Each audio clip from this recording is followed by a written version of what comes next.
Today, it's time to get schooled. And speaking of today, did you know that on this day, January 30th, 1933, the fictional character the Lone Ranger was introduced to a Detroit radio audience for the first time? John Reed was the Texas Ranger who was ambushed by the fiendish Cavendish gang. Left for dead, Reed was nursed back to life by a benevolent Native American named Tonto. Reed sought justice.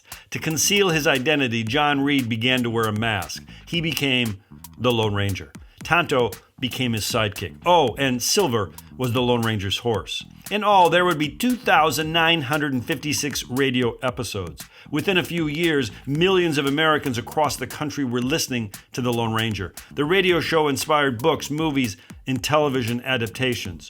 Upon serving justice, the Lone Ranger quietly slipped away to avoid notoriety and being identified. He left his calling card through a silver bullet. Hi-yo, Silver! Away! What seems to be the powerful lesson of this little tale is that we all wear masks, don't we?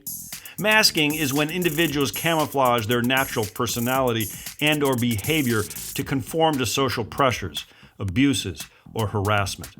Experts talk about the prevalence of imposter syndrome. We fear that the world is going to find us out. Why do we feel so uncomfortable in our own skin? It is hard to say. What is not hard to write, however, is that there are definite reasons to drop our masks. To lean into our full potential, we need to empower all of us. To live otherwise is exhausting. To live a lie over time is fateful to our emotional health. E. Cummings, an eccentric poet who wore no masks, wrote, "The greatest battle we face as human beings is the battle to protect our true selves from the self the world wants us to become." I love what Oscar Wilde wrote, "Be yourself. Everyone else is taken." That's my silver bullet.